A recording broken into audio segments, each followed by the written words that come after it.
The notice was not nailed to her front door. It was nailed to the pump handle. Ruth Mallory saw it before she saw the nail. A square of county paper folded once, with blue thread still caught under the tack, shivering every time the wind moved the handle. The pump had been loose since April, maybe March. She had learned the exact pressure it wanted, the little sideways pull before the downward stroke. Her husband had always tightened it before it learned to complain. He would come out with a wrench after supper, one sleeve rolled higher than the other, and set the handle right in less time than it took her to fill the basin. He had been dead 3 years, so the handle squeaked, and now somebody had used it to hold a legal notice. Ruth stood in the yard with a flour sack over one shoulder and read the first line twice. By authority of the recorded right-of-way, entered in San Miguel County Ledger, September 8th, 1879. The words continued the way legal words always did, with the confidence of a thing that did not expect to be understood. But she understood enough. The Pecos Irrigation Company was claiming the spring line, not the house, not the station yard, not even the 2 acres of wind-bent apple trees that her husband had planted against everyone's advice. The spring line, the narrow cut of water that ran from the basalt shelf above the arroyo, through her headgate, under the orchard, and into the cistern behind the kitchen. The line that made everything else worth anything. A house in that country could stand empty for 20 years and still be called a house. An orchard without water was just firewood waiting for summer. She looked past the pump, past the low stone wall, to the ditch that ran along the north edge of the yard. In November the water was small and dark and honest. No shine, no noise. Just enough movement to prove it had not stopped. The notice said the company intended to take possession of the disputed flow channel within 10 days. 10 days. Ruth folded the paper along the crease and put it in her apron pocket. The pump handle gave one small metallic cry as the wind moved it again. She did not touch it. The morning train came in after noon, coughing black smoke over the dry grass east of Las Piedras Station. There were 6 passengers, a priest with a torn valise, 2 sheepmen from Mora, a woman with a baby sleeping under a shawl, a drummer carrying sample cases too fine for the dust, and last a man with a black tin map tube under his arm. He stepped down carefully, not because he was old, but because he did not seem to believe in giving ground his weight before he had studied it. His coat was dark, his hat was plain, his boots had been resoled twice and polished badly once. He carried no trunk, only the tube. He stood at the edge of the platform and looked at the town the way a man looks at a problem already drawn in pencil. Then he walked toward Ruth's place. Her station house stood half a mile beyond the rail siding, where the wagon road bent west toward the grazing flats. It had never been much to look at.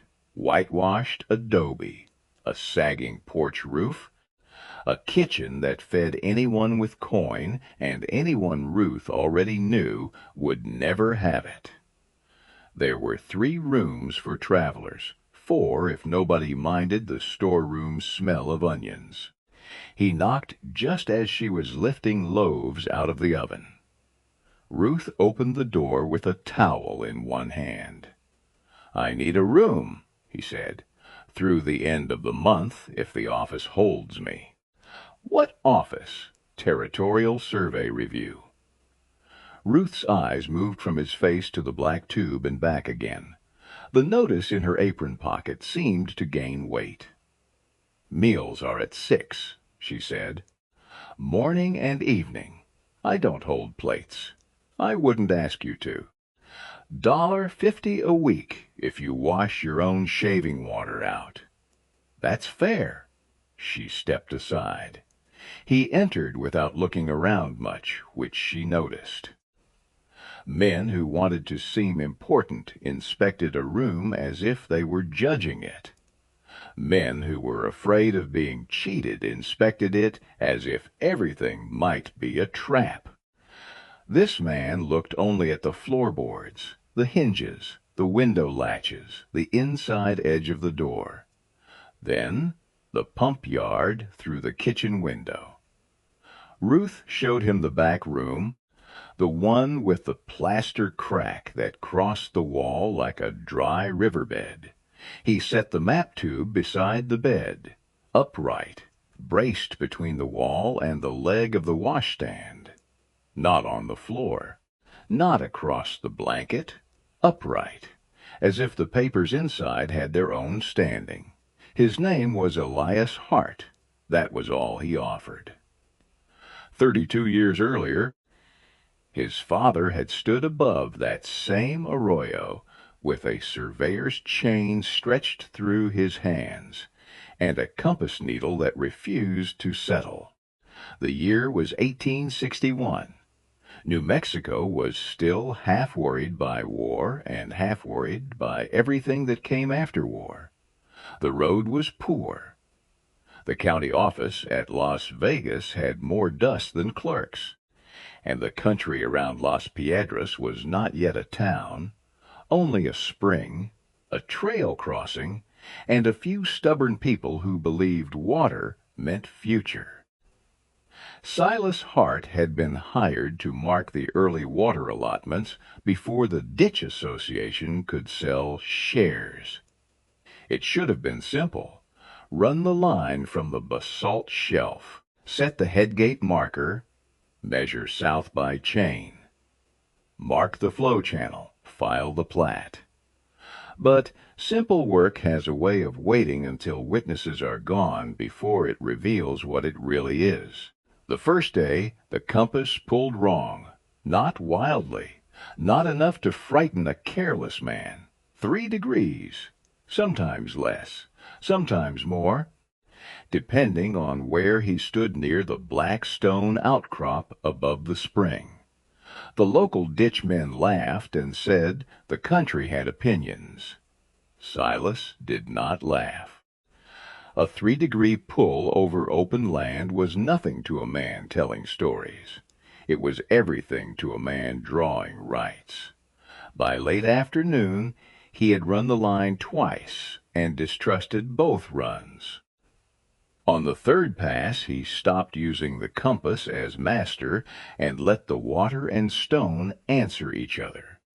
He found the true cut where the old flood channel had worn the bedrock smooth under 3 inches of clay.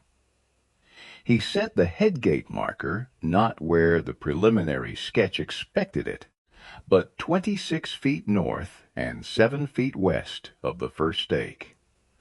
26 feet, 7 feet, a correction small enough for a clerk to miss, large enough to decide who owned the water. The marker would not seat in the first hole. The ground was too loose, sand over wash, argument waiting to happen. So Silas moved upslope to the basalt lip, cut a shallow cross into the black rock, and drove an iron pin through a hand-bored hole at the edge of it. He wrote in the field book, "Headgate mark fixed to basalt shelf, not sand.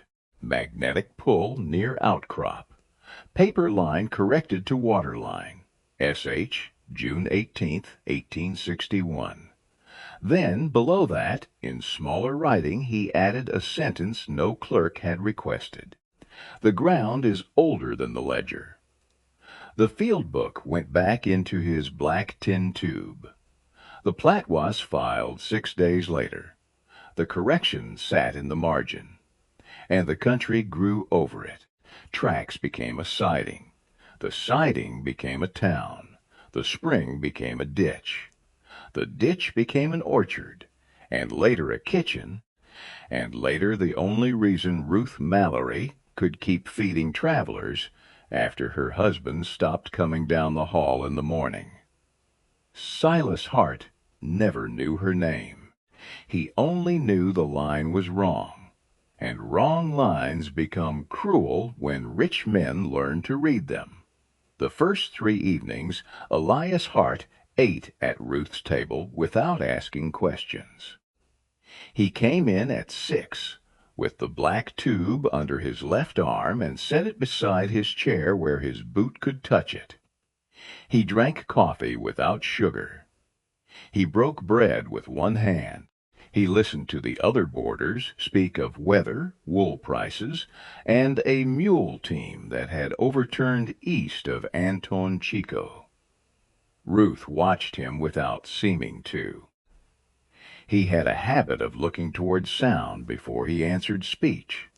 A wagon chain in the yard, the pump handle, the low movement of water under the ditch boards. He heard things other men stepped over.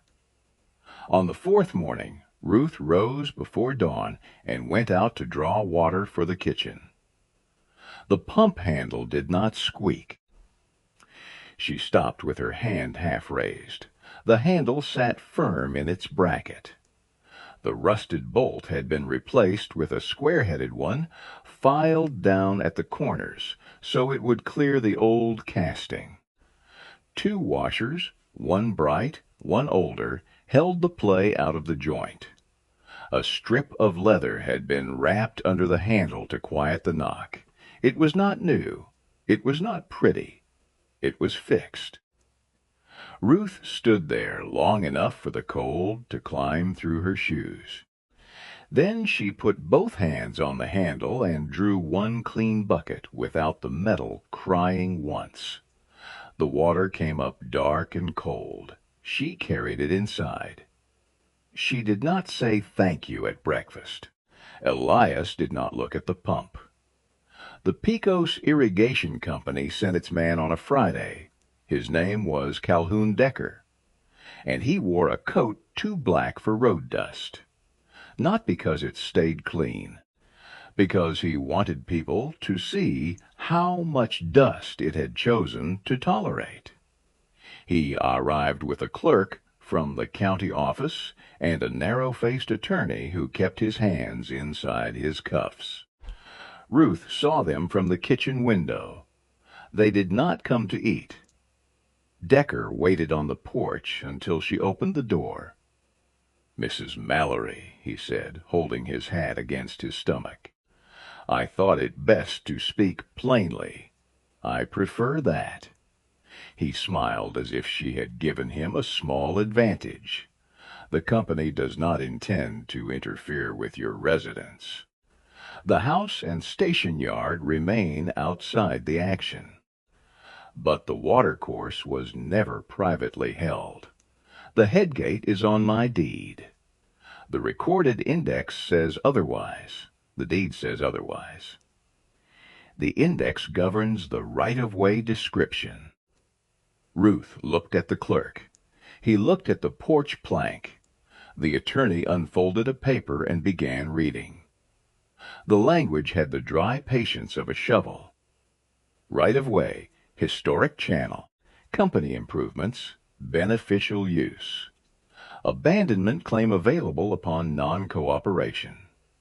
That last phrase made Ruth lift her eyes. The orchard had not been abandoned. The cistern had not been abandoned. The ditch had not been abandoned. But paperwork could call a living thing dead if the person writing it was paid enough. "The crew will place flags Monday," Decker said. "The diversion cut begins after the review period closes. And the review period closes when? 10 days from the first notice. You nailed that notice to my pump. I served it on the property." Something in Ruth's face went still, not angry, not soft. still in the way a closed gate is still. "You can step off my porch now," she said. Decker's smile thinned. The attorney started to speak. Ruth closed the door before the sentence found its second word. She stood with her hand on the latch until the men's boots moved down the steps and out into the yard. Behind her, Elias Hart had come to the hallway. She had not heard him. The black tube was in his hand. He looked not at her, but at the folded paper on the table. "The company filed from the 1879 index," he said. It was not a question. Ruth did not answer. He stepped into the kitchen and set the black tube on the table. For the first time since he had arrived, he laid it flat. The sound was small, but Ruth felt the room change around it. He unlatched the cap and slid out a roll of papers tied with brown cotton tape. His fingers moved carefully, not delicately. There was a difference. Delicate meant fear. Careful meant respect. He opened one sheet, then another. Ruth recognized none of it. Lines, bearings, parcel numbers. A hand that had written too small and too straight to belong to a man in a hurry. Elias turned the page to catch the lamp. His finger stopped in the lower margin.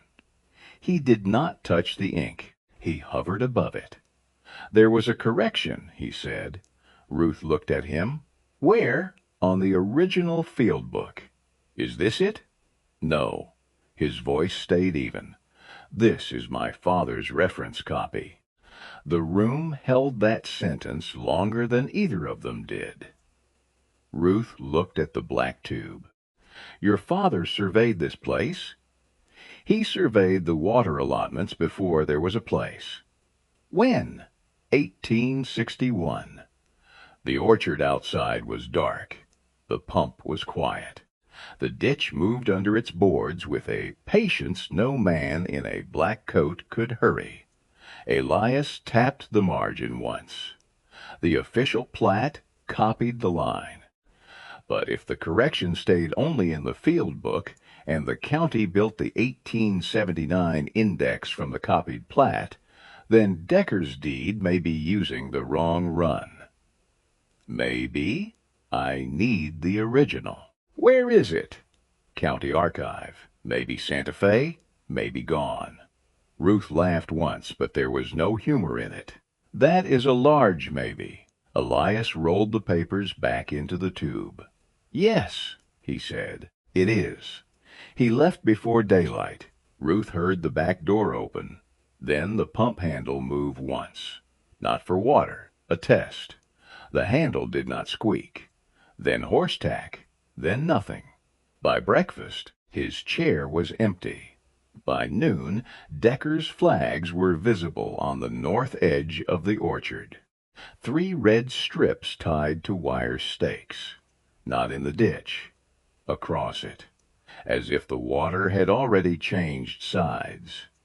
Ruth walked out after the boarders had eaten and stood beside the first flag. The stake was new pine. The wire was store-bought. The cloth was clean. Everything about it had the arrogance of things brought by people who did not expect to leave them behind. She pulled it out. The ground released it easily, too easily. She carried it to the porch and laid it against the wall. An hour later, the clerk returned with 2 men from the company crew and set it back. Ruth watched from the kitchen window. She did not go out. Not because she was afraid. Because if she stepped into the yard then, she knew she might pick up the chopping axe by the stove.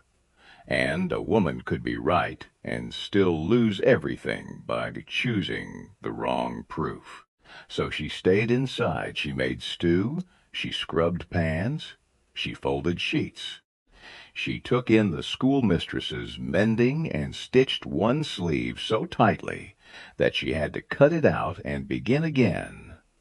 All day the flags trembled over the ditch. All night the water moved under them.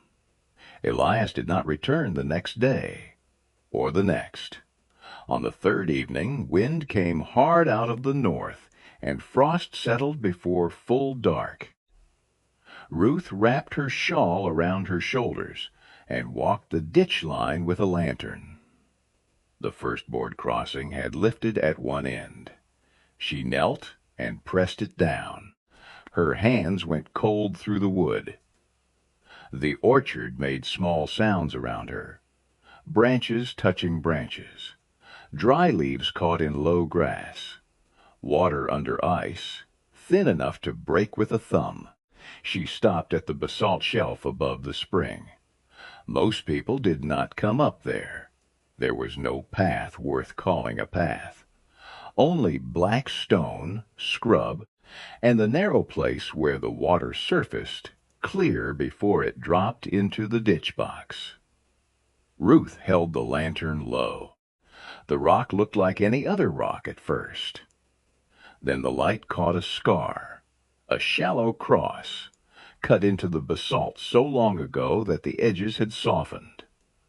Beside it, dark with rust and half hidden by lichen, was the head of an iron pin. She had lived with that stone for 9 years and never known it had a mark. Her husband might have known, or he might have stepped past it the way she had, seeing only water because water was the part a living person needed. She touched the cross with 2 fingers. The stone was colder than the air. The next morning Calhoun Decker came back with 2 more flags and less courtesy. "The company cannot have its markers removed," he said. "I removed 1 stake from my orchard. You removed company notice. I removed pine from wet ground." The clerk looked away. Decker breathed through his nose. "Mrs. Mallory, I understand attachment. Your husband built a respectable place here. But sentiment is not a title." "No," Ruth said, "it is not." The words surprised him. Agreement had not been one of the doors he expected. She wiped her hands on her apron. "Neither is a copied mistake." The attorney's eyes sharpened. Decker looked past her into the kitchen. "Where is your survey man?" Ruth did not answer. That answer was her first pleasure in several days. Elias returned that night after the house had gone quiet. Ruth was at the table with the lamp turned low, not reading, not sewing, only sitting because sleep had become another room she could not enter. She heard his horse before she heard him, slow, tired, then the porch, then the back door. He came in with mud dried on the lower half of his coat and dust in the seams of his face. The black tube was under one arm. In the other hand, wrapped in oilcloth, he carried something flat and rectangular. He set both on the table. Then he sat down without taking off his hat. Ruth stood to put coffee on the stove. "No," he said, not sharply, "just enough." She stopped. He unwrapped the oilcloth. Inside was a field book, smaller than she expected. Brown leather, corners worn round, a strap cracked almost through.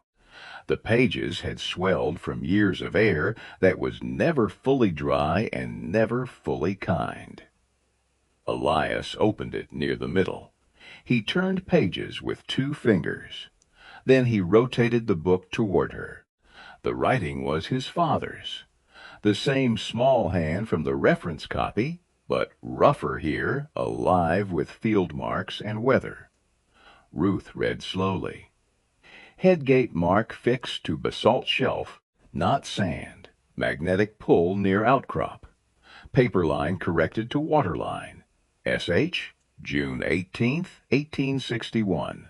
Below it in smaller script. The ground is older than the ledger. Ruth sat. The chair seemed farther down than it had been. Where did you find it? Not in the county archive. Then where? At the old mission storehouse. The county moved water books there during the roof repairs in '79. They moved the deed ledgers back, not the field books. Why not? Because nobody asked for them. It was the simplest cruelty Ruth had heard in weeks. Nobody asked. So the book sat. So a margin disappeared. So a company bought an index and called it Truth. Elias opened the black tube and pulled out a clean sheet. On it he had drawn the current ditch, the Decker claim, the old headgate mark, and the corrected water line.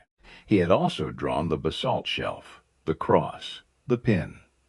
The marker still exists, Ruth said. I saw it. You went up there this afternoon. In the dark? Lantern light is enough if the cut is still there. Ruth looked at his hands. One knuckle was split. There was black grit under his nails. What happens now? The review clerk sees the field book in the morning. Then the company can challenge the original survey if they want to pay for a full evidentiary hearing. Will they? Maybe. That word again.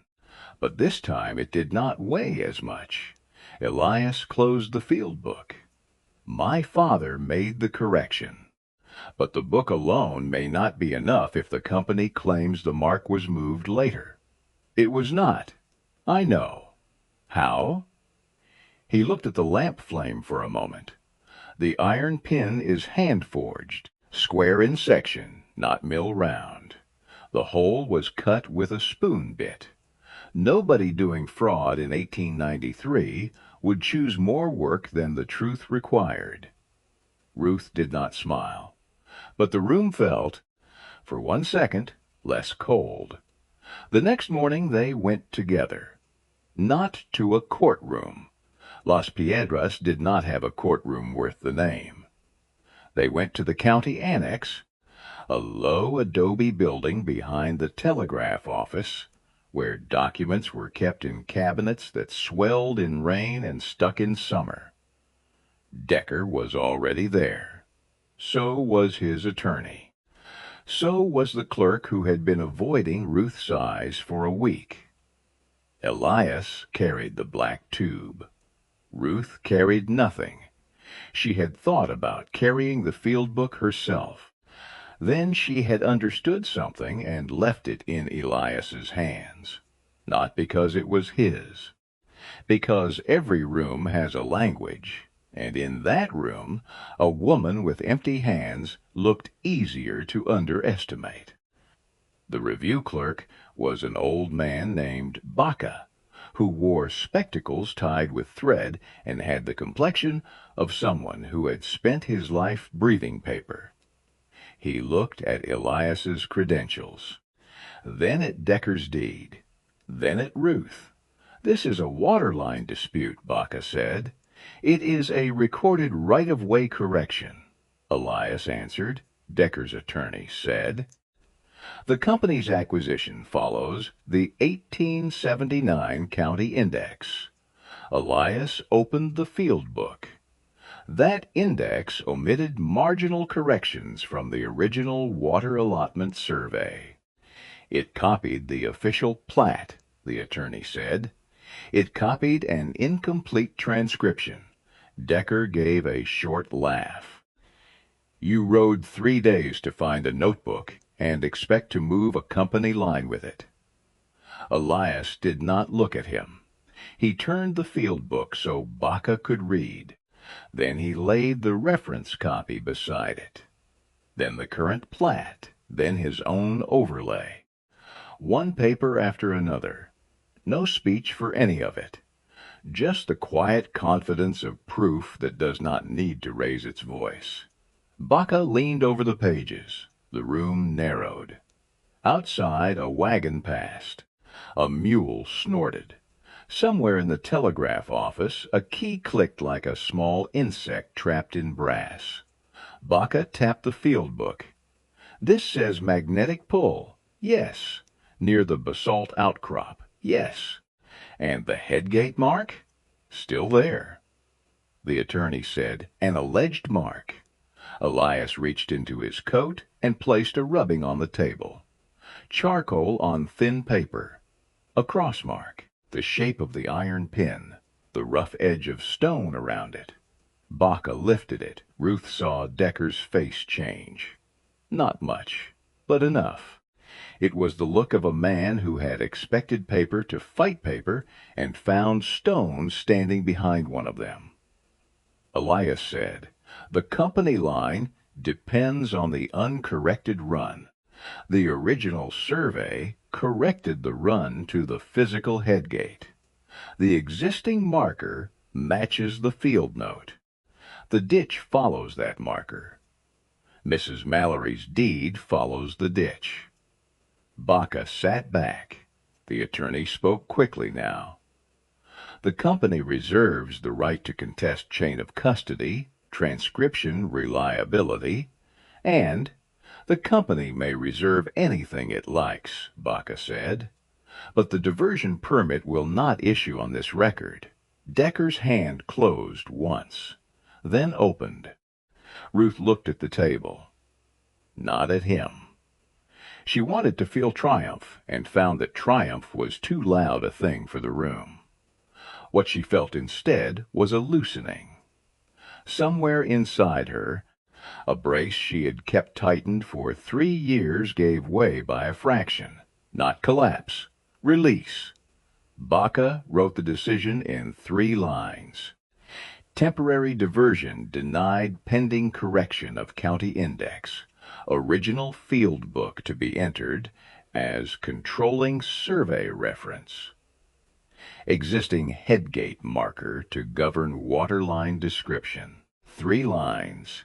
That was all it took, once the right truth had found the right table. By afternoon, Decker's flags were gone. Not ceremonially, not by apology. A company man came with a hammer and pulled them one by one while Ruth watched from the porch with a cup of coffee going cold in her hands. The ground closed around each hole before the man reached the next one. By evening, frost came down again. It silvered the orchard rows. It whitened the ditch boards. It touched the pump handle, the mended bolt, the leather strip, and every nail in the porch, as if none of them had been in danger and none of them had been saved. Elias did not leave at the end of the month. He sent a letter east. Then he paid another week. Then another. He spent his days between the annex and the ditch association, correcting old descriptions no one had bothered to check, because nothing bad had happened yet. That was how paper worked. It slept until money woke it. One Tuesday, Ruth took the legal notice from the shelf beside the stove. She had kept it there folded under a stone, not because she needed it, but because a person sometimes keeps a threat until she knows what shape relief has. She unfolded it once. Read the first line, then fed it into the stove. The corner blackened. The blue thread curled. The county seal blistered and disappeared. She waited until the whole sheet was ash. Outside, water moved through the ditch with the same low sound it had made before Decker ever learned her name. That evening, when Elias came in, the black tube was not under his arm. For a moment Ruth thought he had left it behind by accident. Then she saw it standing in the hall beside the coat hooks. Not braced, not hidden, not within reach of his hand. Just standing there, like a tool set down in a place where it was allowed to rest. He came into the kitchen, took off his hat, and stopped when he saw 2 cups on the table. Ruth had poured his coffee first, then hers. She had not planned it that way. Or, if she had chosen not to argue with herself. He sat across from her. Neither of them spoke. Speech would have made the thing smaller. The pump did not squeak in the yard. The ditch moved under its boards. The orchard stood black against the frost, roots closed around water that had almost been taken by a copied line, a missing margin, and a man who believed an index was stronger than stone. Ruth wrapped both hands around her cup. Beyond the window the spring kept coming through the basalt, exactly where it had always come through. The paper had been corrected. The water had not moved. And for the first time in years the house sounded like it expected morning.